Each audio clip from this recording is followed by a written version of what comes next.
Welcome to the Real Texas Radio Podcast. I am your host, Bronin, and today we are going to be discussing the dueling tax plans presented by Governor Greg Abbott of Texas and Lieutenant Governor Dan Patrick. I also want to talk about the brand new supermarket, the very famous Texas supermarket chain that's namesake brand is opening its first location in Dallas proper. So let's get into it. All right now, you're listening to the Real Texas Radio Podcast. I'm your host, Bronin, just a fed-up taxpayer bringing you all of your Texas, local, and national news.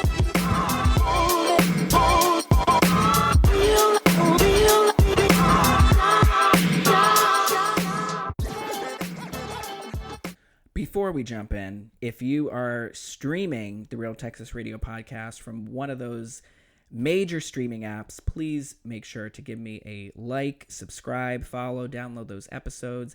If you haven't, it really makes a big difference to an independent podcast like the Real Texas Radio Podcast. And you can also follow the show on X at RTR_Bronin, RTR_Bronin. I tweet out what I discuss on the show. Usually I have video and photos of what I am discussing, so you don't want to miss that. And I love to talk to people who listen to the Real Texas Radio Podcast, so make sure to give me a follow on X. Okay, before we get into the tax discussion, a clip from James Tallarico crossed my path on Twitter.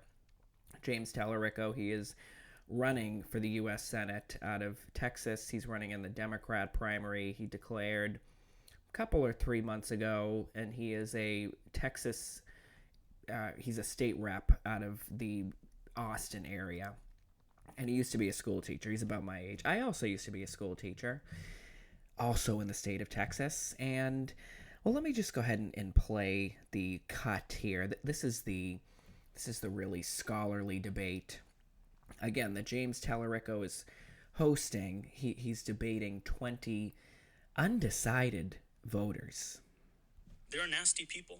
There are welfare queens. There are nasty people who take advantage of the system and take away from those who earned it, take away from those who need it. So how are you going to take that into account? How are you going to make sure we cover that risk as well? The biggest welfare queens in this country are the giant corporations that don't pay a penny in federal taxes.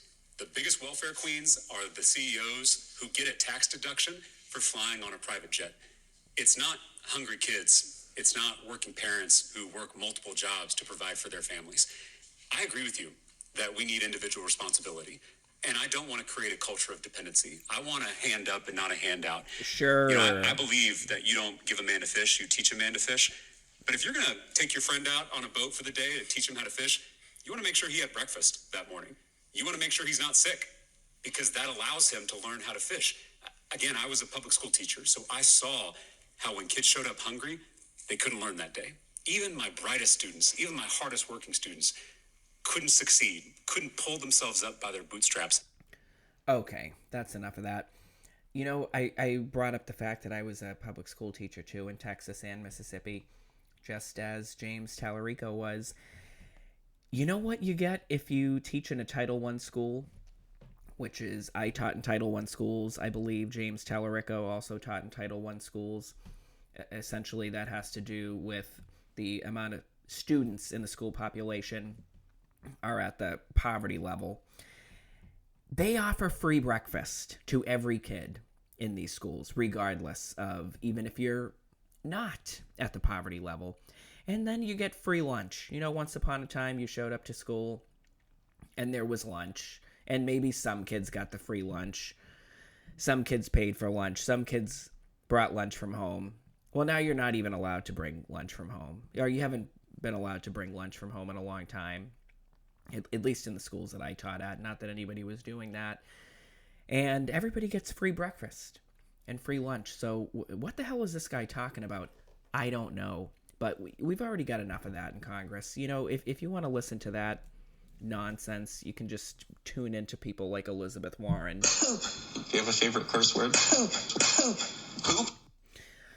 And as a member of the Texas legislature, I don't think James Tallarico is really doing much for property taxes for middle and working class people.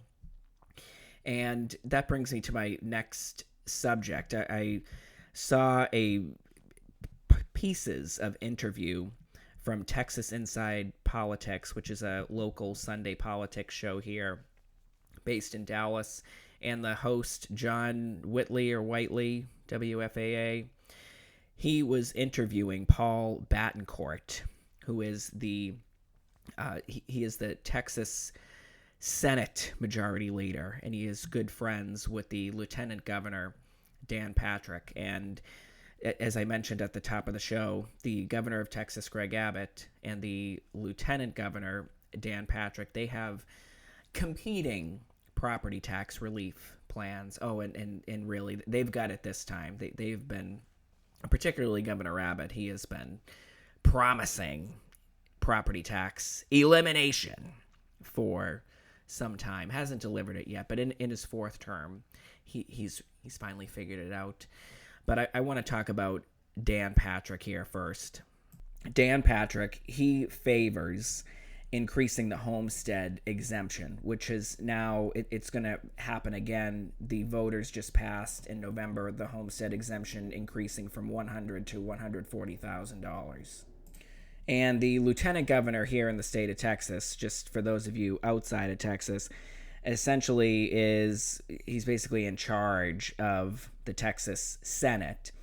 And he and Battencourt, Dan Patrick and Paul Battencourt, they're good friends. Dan Patrick owns a Houston area radio station, and he used to be a host in sports. He used to be a morning sports talk radio host. And Battencourt, I don't know if he still has a radio show at the same station that Dan Patrick owns, but they're good pals. They're good buddies.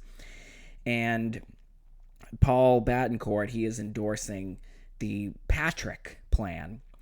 And if you are in the Dallas area, specifically if you're in Dallas County or you're in another large urban county in the state of Texas, all you have seen is your property taxes increase and increase and increase. And even if you are a homesteader, particularly if you are a homesteader and you're not a senior citizen, then you realize, you figured out years ago that raising this homestead exemption is meaningless, because your local tax appraisal district they're 10 steps ahead of the state. They're 10 steps ahead of Dan Patrick. They already know the plan is coming, and they just jack up your property value and to a rate that outpaces the homestead exemption. So it's a big scam to have Fox News and other national outlets blast this message that Texas is a low tax state and it is a defender of taxpayers, when that's not the case. Now, I understand that taxes have to come from somewhere. We obviously have a sales tax, which when you factor in the municipal sales tax is over 8%, which is significant. It's not nothing. But the $180,000 homestead exemption, which Dan Patrick is now floating, which wouldn't even go into effect if passed for another 2 years. 2 years! What do you think your property value is going to look like in 2 years, no matter what the market tells you that your property is worth? Because every time I go on Zillow or Redfin and I'm looking at appraisals, or I'm looking at asking prices for homes, they're constantly being cut and cut and cut, and still people are not buying. And that's largely to do with the interest rate, which I realize is out of the hands of Texas politicians. So I understand that. But next year, I predict, and I hope that it's going to be a bloodbath at the appraisal districts all around Texas, particularly in Dallas, because I'm looking at my comps right in my immediate vicinity. And if you are selling a condo at all in the Dallas area, you have probably had to sell it for significantly below the asking price, or you've pulled it from the market and you try to rent it. And it's really tough. So I'm just going to play a cut here. This is Jason Whiteley at Inside Texas Politics interviewing Paul Battencourt, the majority leader of the Texas State Senate. Critics argue the homestead exemptions only benefit homeowners. They have a point there because homeowners like myself, like you, we're getting the benefit from these. People who are renting are not getting the benefit. Do you expect the legislature to try to take up any benefits at all for renters? We already have. See, did that pass last session? I thought that didn't pass. Well, no, we did. It's called rate compression. I'm going to pause right there. Rate compression. You probably don't know what that is. It took me a while to figure out what it means, but it's a scam. Essentially, it's a bait and switch, just like the homestead exemption. The state buys down the rate for the school district. It's just too complicated to even get into. I can tell you right now that in Dallas and Austin specifically, it's a renter's paradise. Rents have fallen tremendously over the last few years. You can rent in Dallas proper in a very nice area with shopping and restaurants and nightlife. $1,000 if you want to get a 1-bedroom apartment. You want to get something new. You want to get a 2-bedroom with a roommate. You and the roommate with your own bathroom and a gym in the building and covered parking and other amenities. You'd easily be paying under $1,000 each to live in that apartment. And the same goes for Austin. It's a renter's paradise. And that is all, again, because of the high interest rate, which if you purchased a rental property in Dallas or Austin in the last 4 or 5 years, and you have to eat that interest rate, you'd be very happy to take a renter at even below, a little bit below market price. So it has nothing to do with any of the alleged tax relief that Paul Battencourt and Dan Patrick are trying to persuade you that they've delivered to you. Because I have only seen one thing happen with any of the property that I own in the state of Texas over the last several years, including homesteaded property. The rate increases. The property tax bill at the end of the day increases. So he's totally full of bleep. He's totally full of it. And let me go ahead. I'm going to play a little bit more of this BS if you can stomach it. We've had tremendous success with cutting property taxes. No, you haven't. The tax rate for schools on M&O by 37.5% since 2019. Isn't that up to you're counting on trickle down though for landlords to give the savings to the renters though, aren't you? Well, you have to, because in a slow economic time, they'll definitely send it because they're losing renters and they need to attract them. You have to understand that we're helping everybody. No, you're not. All homes, everybody's getting that rate compression. And the other thing that's not happening, because this is the latest rumor, the younger generation is not paying for the older generation's tax cuts. Yes, we are. Of course we are. And that's another part of the plan that Dan Patrick has put forward. Oh, by the way, it's called Operation Double Nickel. Double Nickel. What the hell does that mean? Operation Double Nickel. And I don't know if it's a play on the fact that Dan Patrick is proposing to lower the senior citizen homestead exemption to homeowners 55 plus. So the 5.5 nickel, get it? What a fossil he is. And okay, so that's fine. Hopefully I make it to 55. Hopefully we all do if you're still a property owner. And sure, I guess you have to take whatever you can get. We're at the mercy of these people. Especially I recognize I come from the state of Massachusetts where forget about having a conversation about lowering property taxes or lowering any tax. Taxes are going in only one direction in Massachusetts, no matter where you live in the state, and that's up. So at least these people down here in Texas, these politicians, feel enough pressure that they feel like they owe the voters, the few of us who pay attention, some kind of an explanation, some kind of action. But it's just infuriating that it's still not meaningful for most of us. They won't do anything that help most of us. And Greg Abbott, I talked about this several episodes ago, but so he's running for his 4th term, and he has tweeted out before how he wants to eliminate property taxes. And, when politicians say that in the state of Texas, I think the only thing they're referring to is they're referring to homestead. And even within referring to eliminating property taxes for homesteaders, so your primary residents, I don't even think they're talking about eliminating the full nut there. They're talking about, oh, well, we'll only eliminate it for the schools because that's the only thing that the state has control over. And your city still has to tax you so they can repair your streets and roads. And your county still has to tax you so they can pay for all the homeless, junkie, bum, criminal, vagrant, mental patient, ne'er-do-well, recidivist reprobates abusing your county hospital and the jails. So then they're just such a bunch of weasels, and they won't be upfront or honest with us in any way. There's all these caveats. They're all a bunch of rich lawyers and businessmen. They don't really care.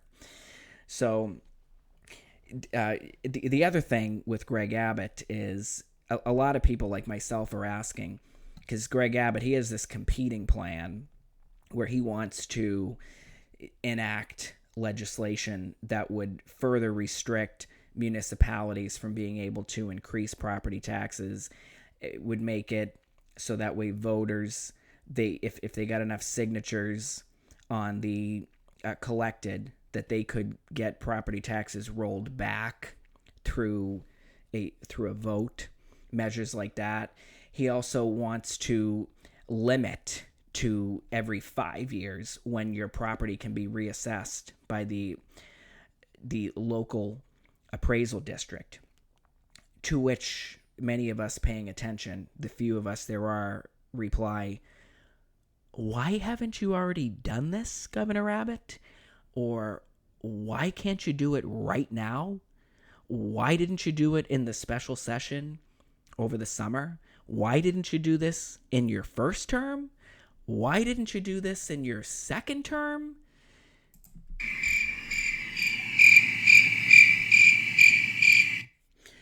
Yeah, that's what I thought. So I understand that maybe it's more complicated than a simpleton, ordinary, nobody citizen like myself may think. But, I have to say, I look around the state, and you know what San Antonio, Austin, Houston, and Dallas all have in common? And there could be more cities, but I'm just picking on 4 of the biggest cities in the state. You know what they all have in common right now?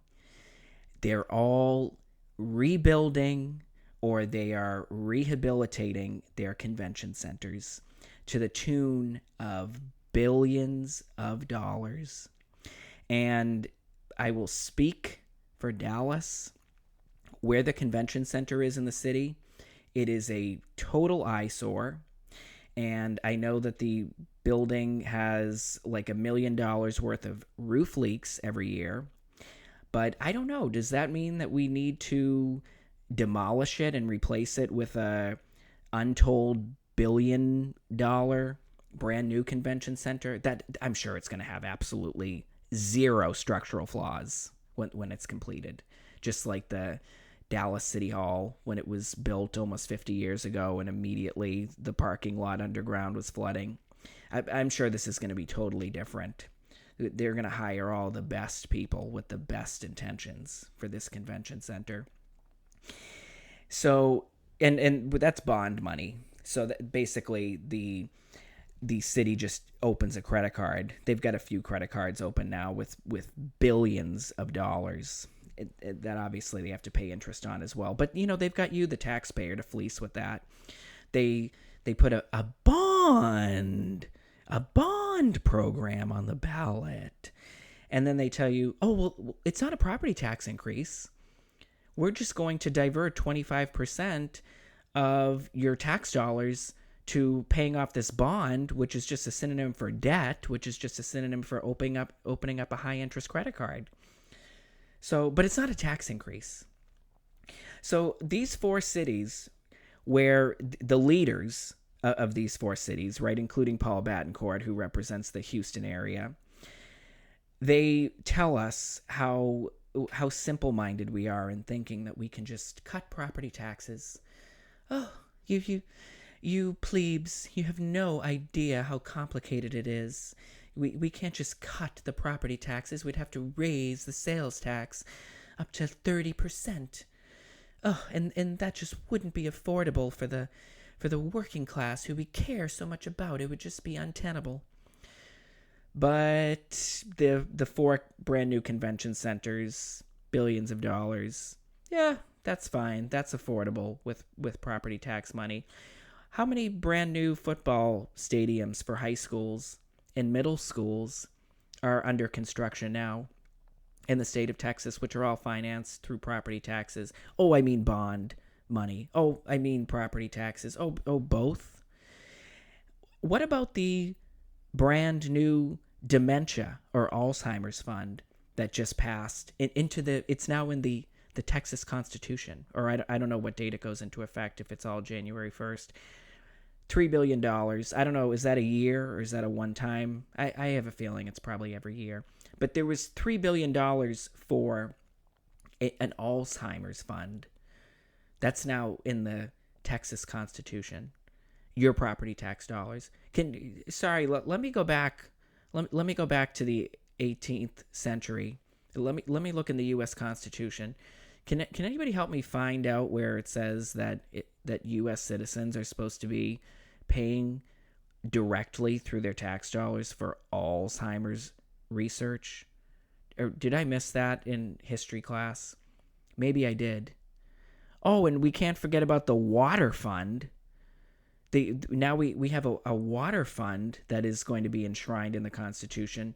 When stupid, silly me thought that I was funding water on my monthly water bill that's associated with all the property that I own. I thought that was paying for clean and safe water and ensuring that we had reservoirs in order to preserve water. But these politicians, they're smarter than us. They tell us that it's not feasible to cut property taxes, not in any real way. They'll do the shell game, raise the homestead exemption, let the local appraisal district jack up your property value 10 steps ahead of the homestead exemption. So they already just gave a heads up to the appraisal districts that in 2028, if and when this $180,000 homestead exemption is increased, passed into law by a vote, and enshrined in the Constitution on January 1st, 2028, they've already given the appraisal district a more than 2 years heads up that, hey, you need to keep jacking up those property values because you want to make sure that homestead exemption increase is valueless, is totally worthless for your constituents. What a disgrace. And by the way, we're in just a few months, sorry to spoil the Christmas and holiday cheer, but in just a few months, you're going to be getting from your local appraisal district, you're going to be getting your 2026 valuation. And even though the market and toilet, the market and toilet, that was a Joe Biden moment right there. Even though the property market in Texas is in the toilet, and if you're in the unfortunate position of trying to sell your home right now, you know that better than anybody. It's not selling. You'd be delighted to accept an offer well below asking. I know I have friends now that they're currently in the home buying and selling process in a suburb of Dallas. I won't reveal more details than that. But my friend, he's very excited about buying a new house. Their family is growing, young family. And the home looks beautiful. And it's, they're going to have an extra bathroom. They're going to have an extra bedroom, more space. And it's bright. It's newer. I don't know if it's newer than what they're selling. They live in a lovely house now. They live in a lovely big house now. They love the neighborhood where they live. They're just planning to move around the corner. But they put in a below asking price bid. It was quickly accepted. It was the first offer that the seller received. The first offer below asking price. And the house was on the market for close to 90 days. But my friend, they're a little nervous, my friend and his family, because they have to sell their home in order to make this deal work. And according to the appraisal district, the value of their home has increased significantly from when they purchased it several years ago. So it shouldn't be a problem, right? To be able to fetch an asking price that's very similar to what the appraisal district says it's worth. Sure, Dan. I have neighbors that are trying to sell property, and they're asking below what the appraisal district has the property valued at. And it's ridiculous. And you know what? And they can't sell. There are a number of properties right in my immediate area. Cannot sell. Nice properties, updated properties, reasonably priced. You might even say discounted, but that interest rate is killer. You would only buy one of these properties, and I'm talking about condos here. I live in a pretty much all condo neighborhood, apartment neighborhood. You would only buy right now if the condo was your dream home and you were going to live in it, because it makes absolutely zero economic sense, especially if you're an independent landlord, to try to buy an investment property and rent it out. You're not going to make the mortgage payment on whatever the tenant is willing to pay. It's just not going to happen. So it's just so delusional. And sorry if I have bored you with this discussion of property taxes, but this is, in my opinion, this is one of the most important issues if you are a Texas resident. And this topic gets such little discussion. We're going to talk about Jasmine Crockett and James Tallarico and Ken Paxton, and we're going to be all focused on the Senate election. And what are they going to do, ultimately? What are they going to do for Texas? Vote with whatever party elects the winner most of the time. I mean, that's all they're going to do, right? I mean, John Cornyn can continue doing that. If we want to pretend that John Cornyn is the worst problem that the state of Texas has. I mean, he still votes with Trump most of the time. So, you know what? Would it be the worst thing if John Cornyn got reelected? If that meant that we actually got real property tax relief? Not that it has to be an either or. I'm not saying that. I don't think it's going to be a bad thing if Ken Paxton gets elected either. Maybe not even this Wesley Hunt guy who none of us heard of, this freshman congressman from the Houston area. We're still learning about him. Allegedly, he is beating Cornyn in the polls too. Hard to believe. This person we've never heard of, first-term congressman from Texas, Houston area, beating John Cornyn, the 30-year incumbent. Close enough. Ugh. All right. Well, we're going to keep following the property tax situation, as we do here on the Real Texas Radio podcast. And I know I got to get working on having Doc Pete Chambers, the Republican, challenging Greg Abbott for the governor's mansion in the March 3rd primary.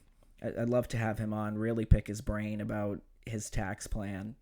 He certainly put forward a more detailed plan than most politicians who just willy-nilly say they want to eliminate property taxes. All right, let's move on. I want to talk about one other topic. HEB coming to Dallas proper. I'm not going to spend a whole lot of time talking about this, but this was some of the big news of last week in Dallas. Dallas proper is getting an HEB, the famous grocery store here in Texas for those of you who live outside of the state. Now, full disclosure, I think I've been in an HEB twice, maybe in the Austin area. And HEB, they own some other brands as well, including Central Market, which has been in Dallas for many years. I've never been into the Central Market. And they own another brand, which I never heard of before the city council meeting when the HEB approval was being debated. Joey V's, which apparently is like their version of Aldi. And apparently there's one of those in District 7. Never even heard of that before. And one of the concerns over 20 speakers showed up. Most of the speakers were in opposition to the HEB, even though it was a foregone conclusion. As Kara Mendelson very rightly pointed out, we don't want to be the city council that suffers the headline, "We denied HEB coming into the city." I understand it's very popular here in Texas. It's kind of like the Buc-ee's level appeal. You know what? I don't have a car, and I'm getting off track here, but traffic in where they're going to put this HEB at LBJ and Hillcrest, so North Dallas, north of I-30, as people like to say around here, as if all north of I-30 in Dallas is Highland Park and Preston Hollow. And Kara Mendelson just pointed out how bad the traffic is already in that area, and now it's just going to get worse with the HEB. You know what? I don't really care. I don't have a strong position on it. Most people in Dallas probably they want to have an HEB closer. I don't know how many Dallasites, certainly anybody who lives near me in South, drive up to Plano or Frisco to go to the HEB. And I think they've opened in the last 2 years. I can tell you right now, I have never done that. And I don't see myself ever doing it.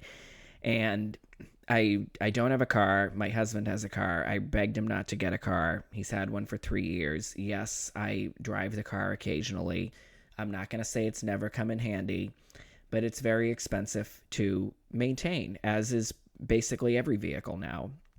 And I would have to pass. I can't even tell you how many grocery stores to get to this HEB. Probably 10. I'm just ballparking it. And I live very close to a Kroger. And I'm talking about walking distance close. Like, I'm there in a few minutes. So I'm there all the time. And you know what? It's probably, I'm going to say in terms of crime, like theft and problems, I pulled the crime record, the DPD stats, just going back to July of 2025 through maybe November. And there were 35 incidents reported between that time.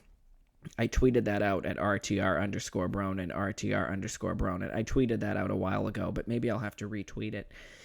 And they have a full-time security guard who is armed and wears a bulletproof vest. So that's the kind of Kroger that we're talking about here. Homeless, junkie bum, criminal vagrant, mental patient, ne'er-do-well, recidivist reprobates, all around the parking lot. They don't have... They usually don't have baskets. They used to have the small carriages that had the one basket below and one basket above, the small ones. They used to have those, all stolen, gone, homeless all over those. Often they don't have carriages. And guess what? It's still going to have to get a lot worse in that Kroger. In that Kroger, which has the turnover is almost astounding in terms of the staff. How many different staff I've seen, the new faces all the time. They can't keep any staff. I'm sure they're so demoralized. I'm sure a meaningful amount of the shoppers there are just terrible to deal with. I see them in there sometimes, just wackadoos and psychos and just rude and belligerent. And I worked at Marshall's for 3 years. I got plenty of it too, but in any case, it's still going to have to get real bad before I'm venturing too far out. I can walk to a Whole Foods as well. That's like a 20-minute walk. I do sometimes. And it's got a danger. I have to cross a thoroughfare, which is basically like a freeway. And even though there's a light and a crosswalk, it's still, I think about my safety there all the time. It's not safe, I would say, for a pedestrian. So I'm conscious of that. And where's my next shop? I'd have to go, if I was really in the mood, and I almost never am, I could walk to a Trader Joe's. That's a good walk. That would take me over 30 minutes for sure, maybe 45 minutes.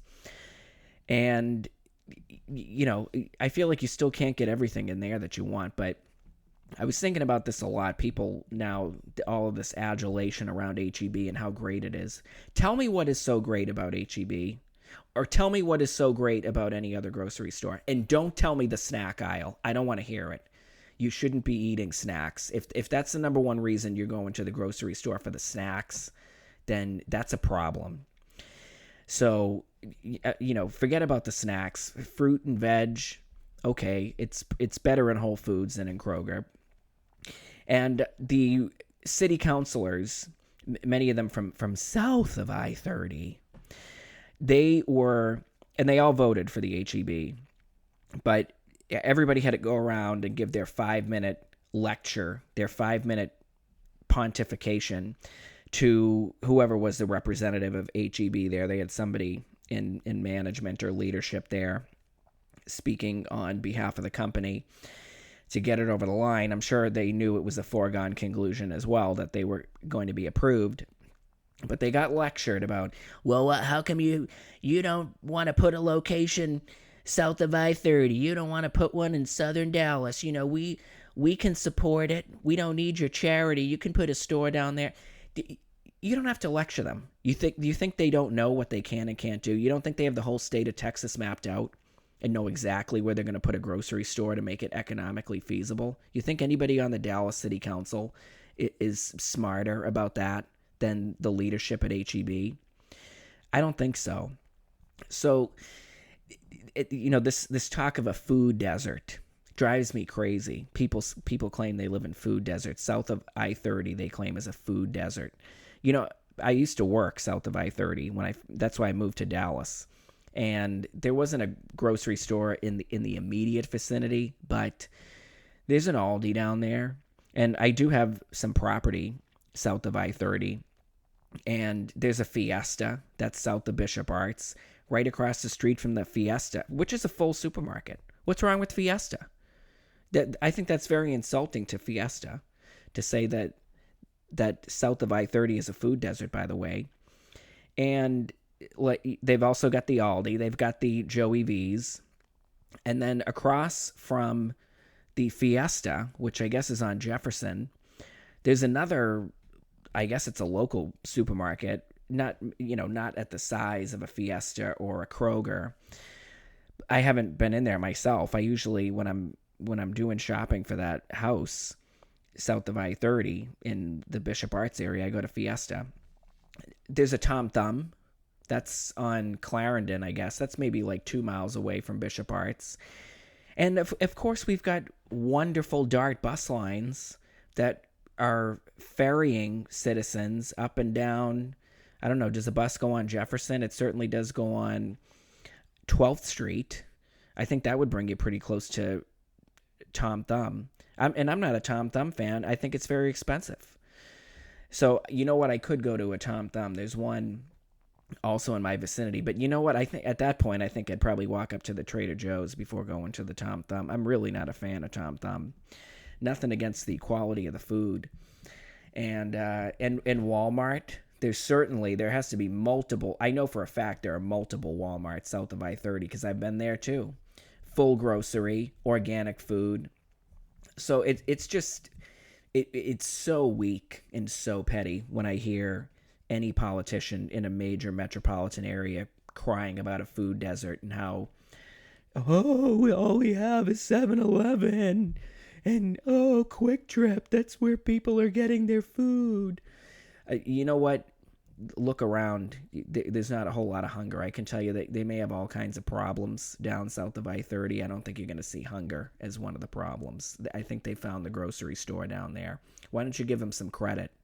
They talk about speaking with forked tongue.